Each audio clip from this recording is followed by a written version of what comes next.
It's 2023, and there's no denying that women have been underappreciated for a long, long time.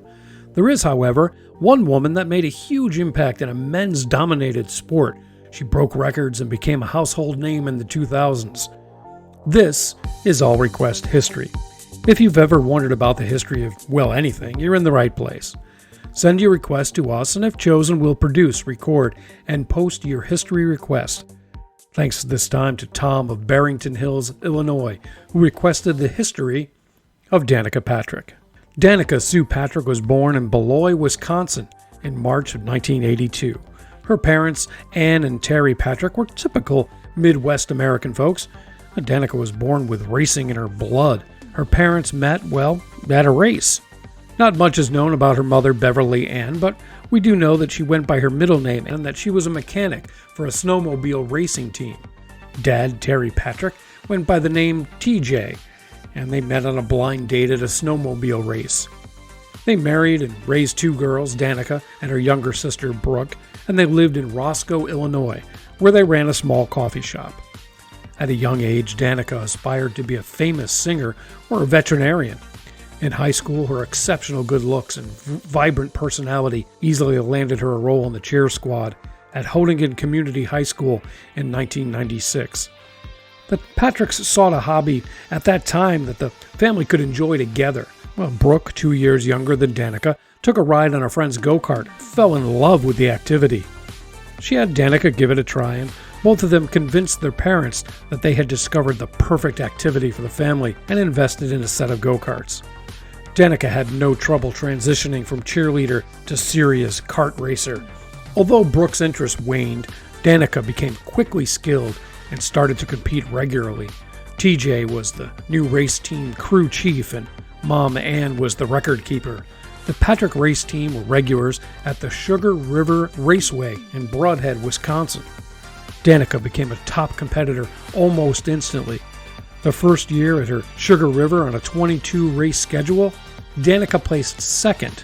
This, even after a major crash in the second race.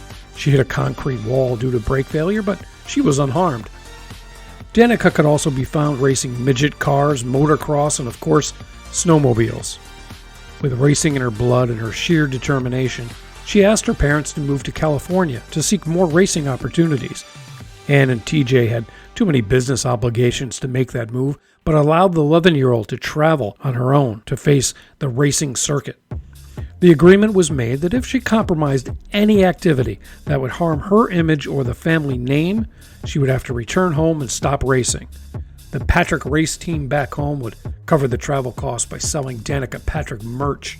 That part of the business became more and more profitable as the 11-year-old racer not only kept up her end of the arrangement, but went on to win 10 regional karting titles and then the World Karting Association Grand National Championship 3 times, 1994, 1996, and 1997. Now, doing the math here, that makes this champion 12, 14, and 15 for all of those wins.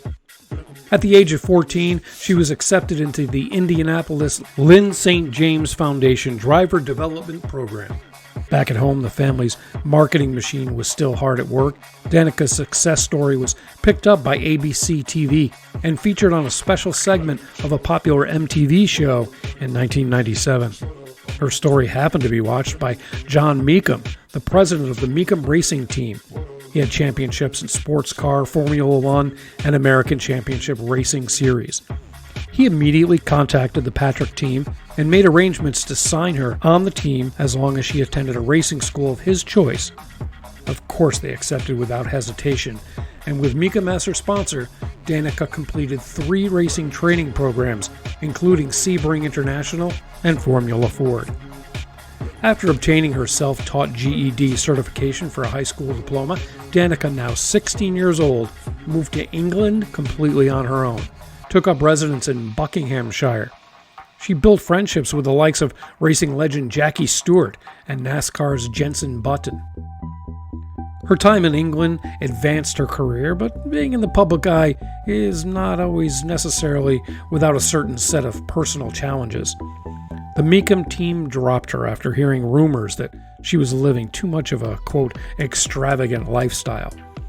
Now with her parents as her only underwriter, undaunted, she never looked back.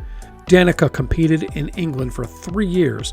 She placed 9th in the Formula Vauxhall Championship in 1999, came in 2nd in the Formula Ford Festival in 2000 and 2001. Remember now, only 19 years old, she was awarded the Gorsline Scholarship Award, which recognizes talented young students who display exceptional talents and professional respect. It seems whether or not the rumors of her extravagance were true, it didn't make a difference to Danica. In her 3 years in England, she was recognized as the top female open-wheel international race driver. With the family's finances no longer able to support her, she returned home to the U.S. in 2001. Father and daughter found themselves traveling to racetracks on the weekend and trying to find sponsors and racing every chance they got. Finally, in less than 1 year, 2002, they were discovered by legendary Bobby Rahal and signed a 3-year contract with the Rahal-Dave Letterman race team.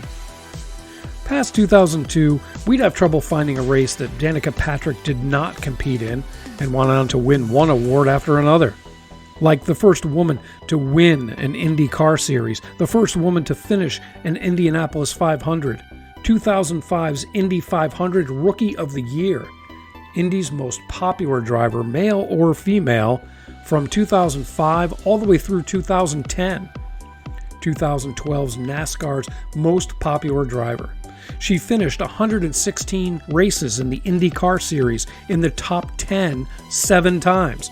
She placed 5 as the highest position. Now, Danica has always tried to keep her personal life private. We do know that she has no children and was married in 2005 to Edward Hospenthal, a psychotherapist in Michigan, and then divorced in 2013. She spent 5 years with NASCAR driver Ricky Stenhouse from 2012 to 17, and she was in a relationship with Green Bay Packers quarterback Aaron Rodgers from 2018 to 2020. After a brief relationship with businessman Carter Cornstalk, it's reported that Danica is single as of 2022. In 2012, she offered her racing skills to video games where you could personally become Danica Patrick in Sonic's All-Star Racing Transformed. She appeared on TV in an episode of The Simpsons in 2017 and in the film Charlie's Angels in 2019. Back on TV in American Ninja Warriors and Product Runway All-Stars in 2019. She retired from racing in 2018 and owns 3 homes. Her primary residence in Scottsdale, Arizona, is an 8,300 square foot home that overlooks Camelback Mountain. And of course, it's complete with a 7-car garage. This is the home also where she now produces her podcast, Pretty Intense, which surprisingly is not focused on only auto racing. She and her guests discuss everything from religion to politics, from health to diet, but mainly offer advice on something Danica Patrick has never lacked: self-development.